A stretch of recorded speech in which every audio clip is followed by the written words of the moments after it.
क्या आप जानते हैं कि बारूद बनाने की विधि और तोपखाने की तकनीक मुसलमान ही भारत लाए थे?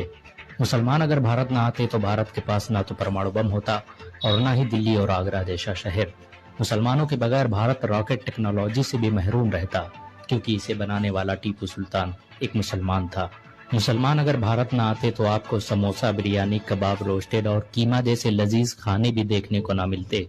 यहाँ तक कि आप खिचड़ी से भी वंचित रहते, क्योंकि इसे बनाने की विधि मुगलों ने ही विकसित की थी। पुलाव, हलवा, पूरी और मुरब्बा को बनाने का तरीका भी मुसलमान अपने साथ भारत लाए थे। आपको ये जानकर शायद हैरानी हो कि अखंड भारत का निर्माण मुसलमानों ने ही किया था। देश के तिरंगे झंडे को डिजाइन करने वाली महिला सुरैया तैयब जी एक मुसलमान थी। दिल्ली, आगरा, लखनऊ, हैदराबाद, औरंगाबाद जैसे मशहूर शहर मुसलमानों ने ही बसाए थे। एक अंदाजे के मुताबिक मुसलमानों ने भारत में 10,000 से अधिक गांवों और कस्बों का निर्माण किया, जो आज भी भारत की शान माने जाते हैं। बारूद बनाने की तकनीक मुसलमान ही भारत लेकर आए थे।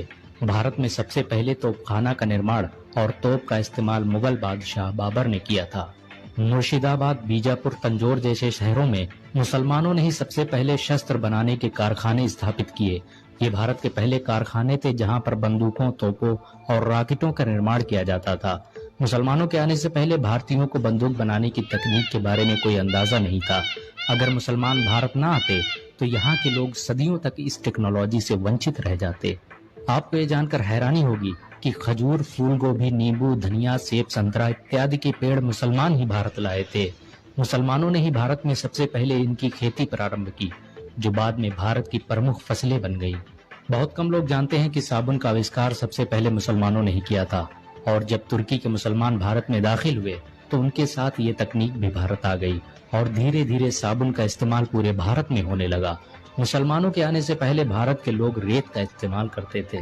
दुनिया के 7 अजूबों में भारत के ताजमहल का नाम भी आता है, जिसका निर्माण शाहजहां ने करवाया था।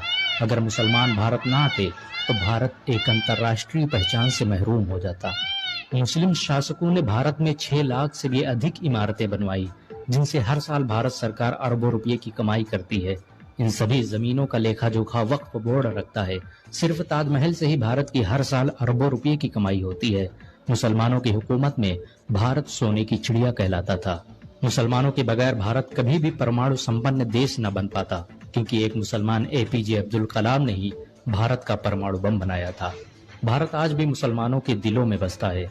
मुसलमान इस देश के लिए अपनी जान भी दे सकते हैं।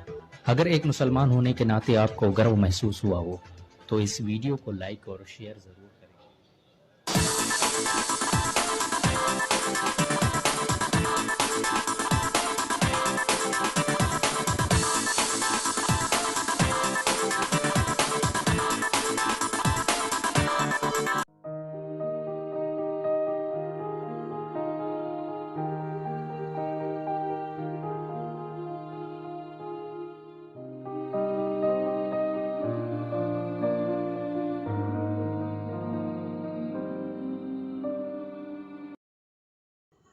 हेलो दोस्तों, मेरी वीडियो पसंद आए तो लाइक, शेयर और सब्सक्राइब कीजिए माई टेक्निकल सॉल्यूशन चैनल को।